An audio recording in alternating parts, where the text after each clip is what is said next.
Hey guys, it's Craig. We recently purchased a UTV to use on our lake property, so I wanted to put together some videos to explain why I made this purchase, some of the factors that went into the decision to buy this particular one, and then as we get into some of the other videos that I'm going to put together, we're going to cover maintenance on some of the likely things that you might need to do on yours, where to get parts, and just some interesting things that I've learned about it that might help you as you're working on yours, or maybe you have a similar UTV that's like it.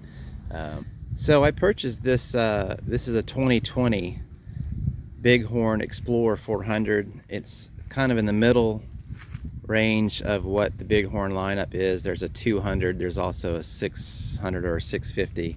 So this one's kind of in the middle of that. This is a 2020.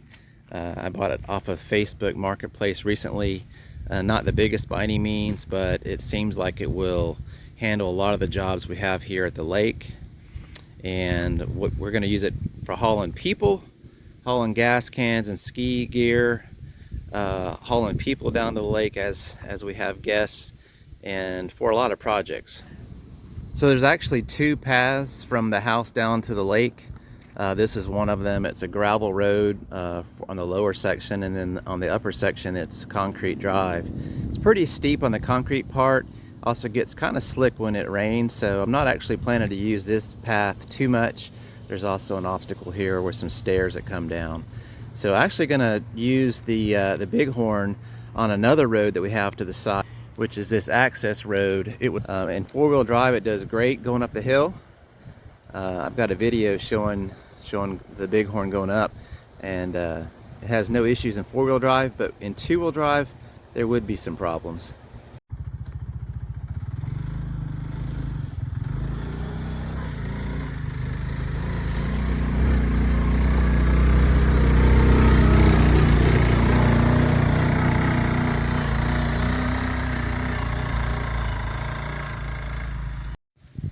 So one of the reasons I wanted the Bighorn over some other UTVs is the bench seat. For most of the use, I'm just going to be by myself or maybe with one other person, but probably once or twice a year I'll be carrying either my parents or my wife's parents down to the lake. And this seat is really meant for two, but it's a bench seat, and I think we can definitely squeeze three people across there, and maybe won't be the most comfortable thing, but I think for a 2-minute ride from the house down to the lake, it'll be perfectly fine. One other thing I wanted to do with the Bighorn was to be able to pull trailers around the property, either utility trailer or boat trailers. I actually have 3 boat trailers on the property, and from time to time I need to move them to do maintenance.